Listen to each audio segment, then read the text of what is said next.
Konkan hearted girl आणि खरं तर तुम्हा सगळ्यांचे आभार मानण्यासाठीचा हा व्हिडिओ होता आणि त्यामध्ये मला सुचलं की मला हे बोललं पाहिजे म्हणून मी बोलते. खूप खूप आभारी आहे मी की तुम्ही सगळ्यांनी म्हणजे मी जेव्हा एक्झिबिशनमधनं आम्ही स्टॉल काढतो आणि आमच्याकडे स्टॉक आहे तो स्टॉक आम्हाला लोकांपर्यंत पोचवायचा आहे असं सांगितलं एका व्हिडिओमध्ये. त्यानंतर जो तुम्ही आम्हाला प्रतिसाद दिला म्हणजे काही लोकांनी तर तुला जे विकायचं आहे ते दे अशा ह्याने पण ऑर्डर्स प्लेस केल्या होत्या. 2 दिवस मी स्वतः तो फोन हँडल केला. सगळ्या ऑर्डर्समध्ये मी स्वतःहून लक्ष घातलं कारण मला असं वाटत होतं की हे आता हे एक मोठं टास्क आहे माझ्याकडे की मला हे पूर्ण करायचं आहे. आणि 2 दिवसामध्ये आपण 60,000 रुपयांचा सेल केलाय. मी 60,000 एक राऊंड फिगर सांगते, त्यापेक्षाही जास्त आहे पण एक राऊंड फिगर अराउंड 60,000चा आपण सेल केलाय.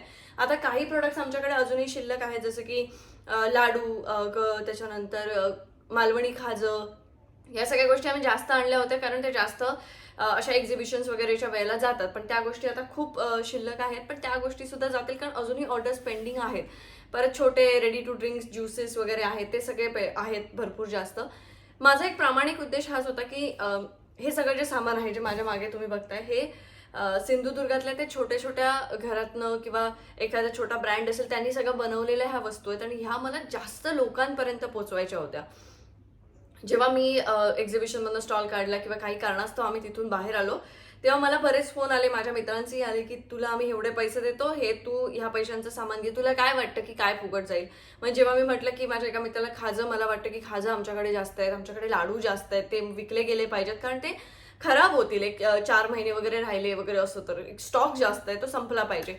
तर त्यांनी मला सांगितलं की आम्ही तुला अमाऊंट पाठवतो, त्या अमाऊंटचा तो स्टॉक घे आणि अनाथ आश्रमांना जाऊन दे. पण मला हे होतं की हे जे सामान आहे हे ज्या लोकांनी बनवलेलं आहे ते जास्तीत जास्त लोकांपर्यंत पोहोचावं. अनाथ आश्रमांना वगैरे मी माझ्या परीने मदत करतच असते पण हे सामान तिथे पोहोचून तिथून परत ऑर्डर्स येणार नाहीत किंवा तिथून परत हे नसणार आहे की अरे हे इथून आलेली ही गोष्ट छान होती आपण तिथून ती परत मागूया. सो ते जे रोजगारचं सायकल असतं ना ते जनरेट होणं ते होणार नाहीये तिथे. ती एक मदत असणार आणि ती संपणार, ती मी तसंही करू शकते पण मला जास्त लोकांपर्यंत पोहोचायचं होतं आणि त्यात ही सोशल मीडियाची ताकद काय आहे आणि काय असते हे सांगण्याचा एक तुम्हाला हा उद्देश आहे या व्हिडिओच्या माध्यमातून. आणि काही काही वेळेला अशा गोष्टी काहीतरी कारणास्तवच होतात. सो मला कुठेतरी असं वाटतं की कोकणच्या नावाखाली काही गोष्टी ज्या चालू आहेत ना म्हणजे काही असू दे, मला एक आत्ता वाटलं कळकळीने की कोकणातल्या लोकांसाठी आपण एक असं एक्झिबिशन असलं पाहिजे जिथे स्टॉलला तुम्हाला पैसे द्यायचे नाही, जिथे तुम्हाला यायचंय, तुमच्या वस्तू विकायच्यात आणि जायचंय. आणि हे सगळं जे झालं त्याच्यानंतर ज्या ज्या लोकांनी ऑर्डर्स प्लेस केल्या, ज्या लोकांनी आमच्याकडनं सामान घेतलं त्या सगळ्यांची लिस्ट, त्या सगळ्यांचे कॉन्टॅक्ट नंबर माझ्याकडे आहेत. आणि पुढच्या 10 महिन्यात मी तुम्हाला सांगते की मला थोडंसं फायनान्शियल स्टेबिलिटी येऊ द्या, थोड्या मला काही गोष्टी करायच्या त्या होऊ द्या माझ्या आयुष्यात. मी कोकणातल्या लोकांसाठी, कोकणातल्या त्या उद्योजकांसाठी एक असं एक्झिबिशन भरवेन जिथे तुम्हाला येण्यासाठी पैसे द्यायचे नाहीयेत, तुम्हाला तिथे यायचंय, तुमच्या गोष्टी विकायच्या आहेत, तुमचं ब्रँड तुम्हाला रिप्रेझेंट करायचे आहेत आणि तुम्हाला घरी जायचंय. मला काही पैसे नको किंवा त्या एक्झिबिशनसाठी तुम्हाला काही पैसे द्यायचे नाहीयेत.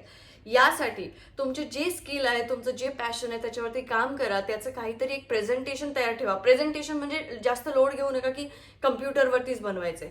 तुमचं सगळ्या गोष्टी रेडी ठेवा, त्या गोष्टींमध्ये काहीतरी युनिकनेस हवा. आता सगळेच मसाले बनवायला लागले तर त्याचा काही उपयोग नाही आहे.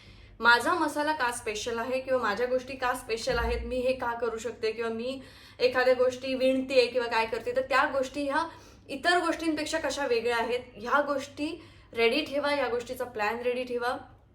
पुढच्या 6-7 महिन्यांमध्ये आम्ही असं काहीतरी तुम्हाला सांगू की तुम्ही या ठिकाणी म्हणजे सिंधुदुर्गात आपण एक ठिकाण निश्चित करू, तिथे आपण एकत्र येऊ आणि सिंधुदुर्ग असेल किंवा रत्नागिरी असेल, आपण पहिलं हे मी कोकणासाठी करेन आणि ते सक्सेसफुल झाल्यानंतर नक्कीच मी महाराष्ट्रासाठी करेन. पण ही गोष्ट करण्याची खूप गरज आहे. आता हा व्हिडिओ बघून कोणाला सुचलं की अरे यार ही करते तर आपण पण करूया, तर ते आपल्याच फायद्याचं आहे.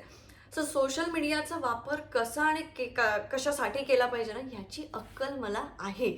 त्याच्यामुळे हे आपण जे काही आता मी बोलले की फ्री आपण एक्झिबिशन भरू किंवा हे करू, हे इतरांनी केलं तरी आपल्याच फायद्याचं आहे. पण हे काही लोकांना खरंच कळत नाही.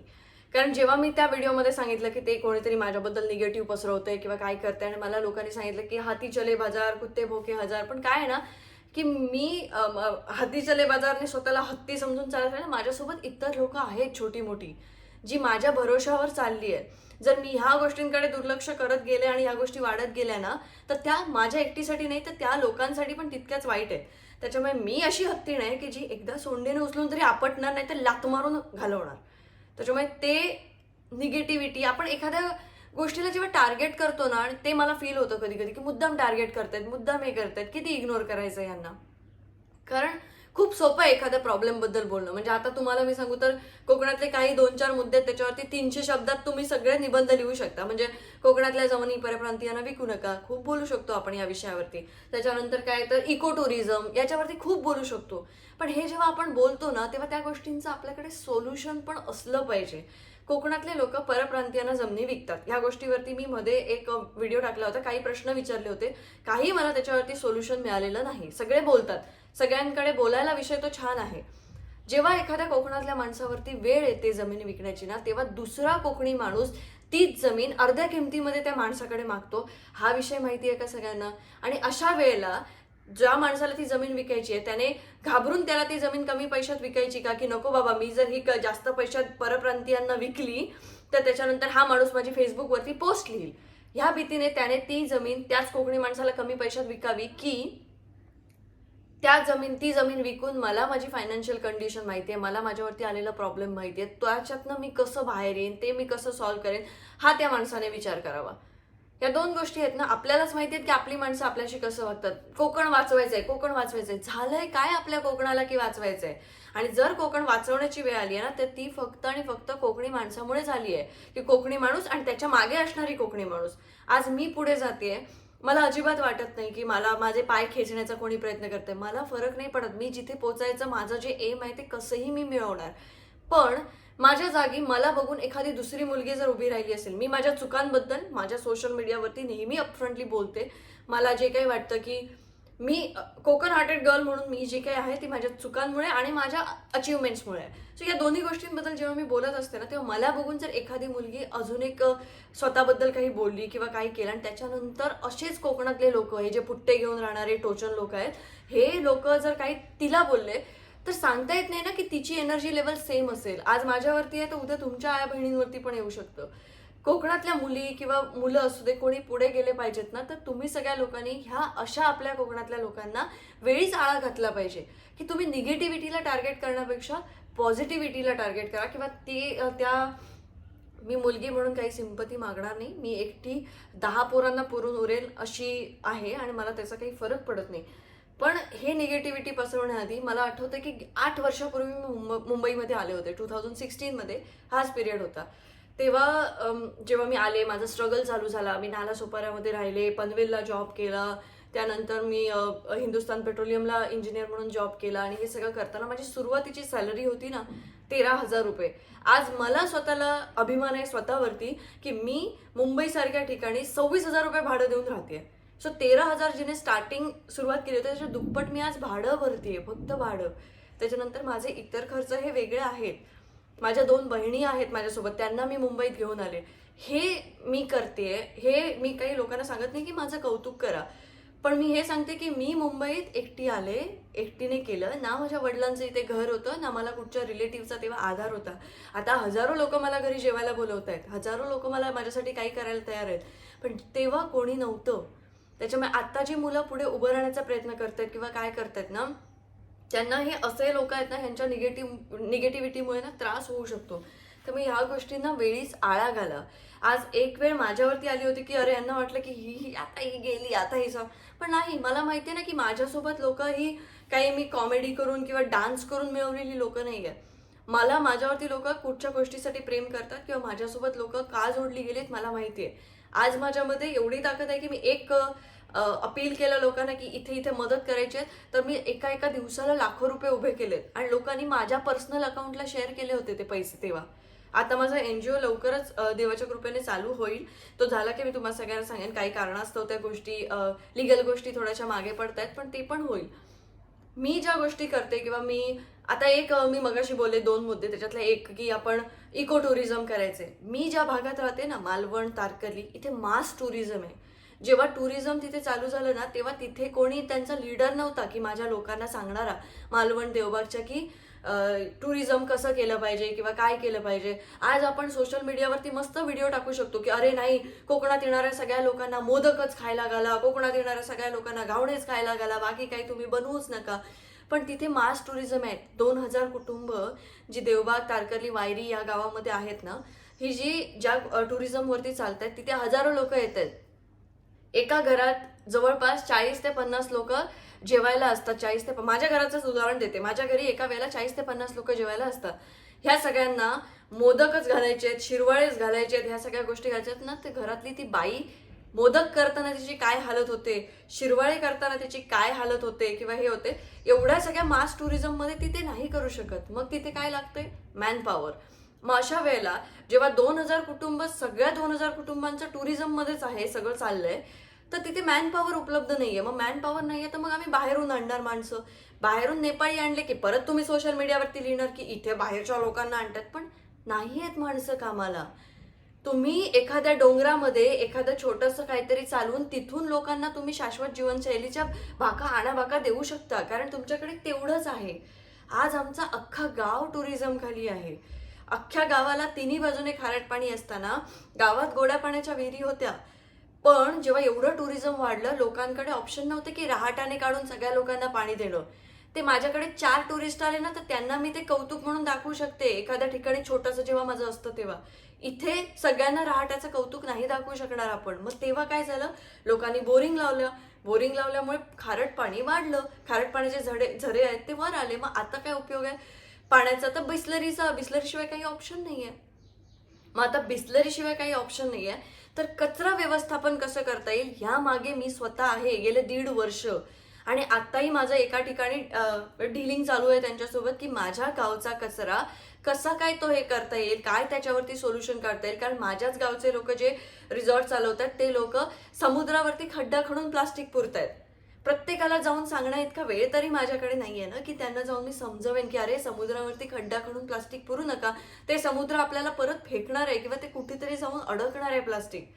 मध्यंतरी मी निवतीच्या एका रॉकवरती गेले होते, तिथे खाली बघितलं तिथे बॉटल्स अडकल्यात. तिथे जाऊन कोणी त्या बॉटल्स फेकल्या नाहीयेत. ह्या किनाऱ्यावरती फेकलेल्या बॉटल्स पावसात जेव्हा जातात ते कुठेतरी जाऊन अडकतायत. मग त्याच्यावरती काय सोल्युशन काढता येईल हा विचार करणं गरजेचं आहे. फक्त आणि फक्त तुम्ही आता इको टुरिझमच करा हे सांगण्याच्या ह्याच्यात माझा गाव नाहीये. आणि त्याच्यामुळे तुम्ही सगळ्यांनी टीम अप करून मला टार्गेट करून काय होणार आहे.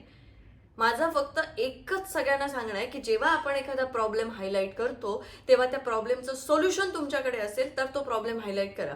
आज मला अतिशय आनंद होईल की कोणी माझ्या अख्ख्या गावाला इको टुरिझममध्ये कसं कन्वर्ट करता येईल याच्यावरती काही सोल्युशन घेऊन आलं तर, जे की इम्पॉसिबल आहे, नाही शक्य आहे. मी स्वतः ट्राय करते. माझ्या घरात शक्य नाही. मी जेवढं व्यवस्थित ठेवता येईल ना आमचं होमस्टे तेवढं ठेवते. आणि आमच्या होमस्टेमध्ये जे काही कचऱ्याचं मॅनेजमेंट करता येईल ते तेवढ्या पुरतं मी करते.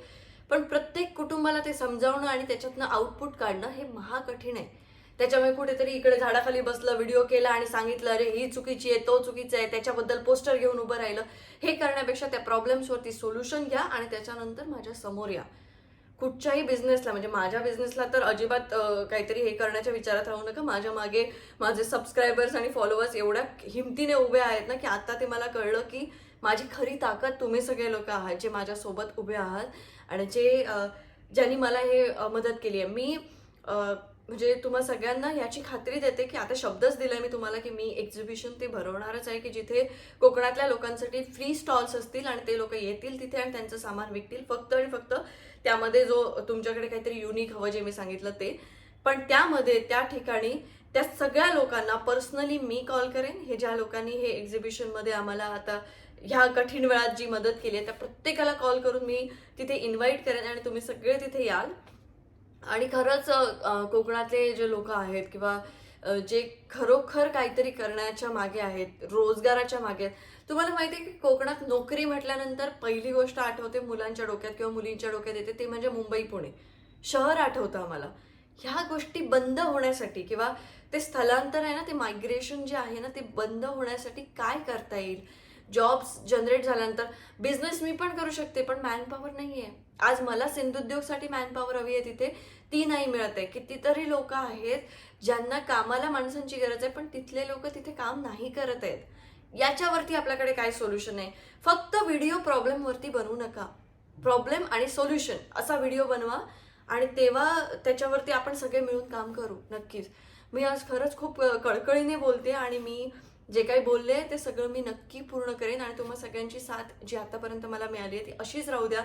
मला फॉलोअर्सचे नंबर, सबस्क्रायबर्सचे नंबर, व्हिडिओला किती लाईक आले, व्हिडिओ किती व्हायरल झाला, ह्या गोष्टींचा आजपर्यंत कधी फरक पडला नाही, यापुढेही नसेल.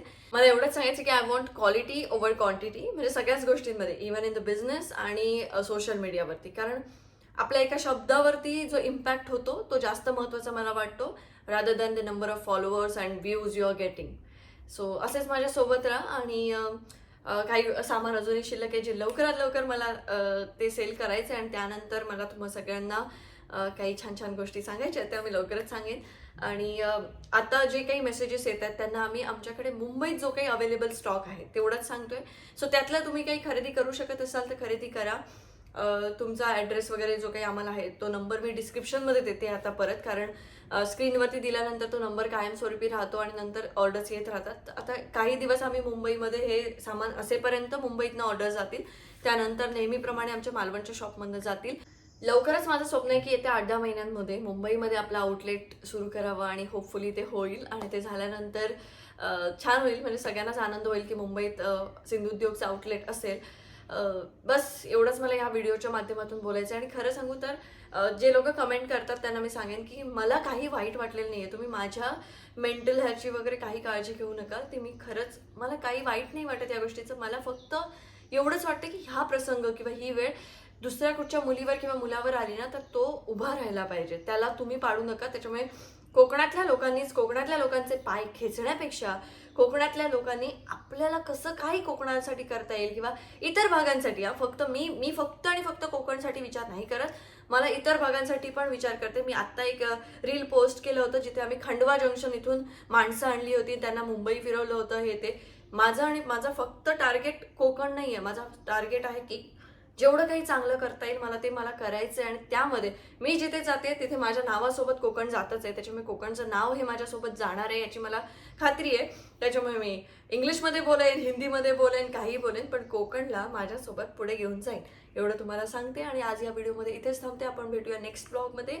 Till then thank you so much आणि खरंच खूप खूप मनापासून आभार. तुम्ही असेच माझ्या पाठीशी राहा.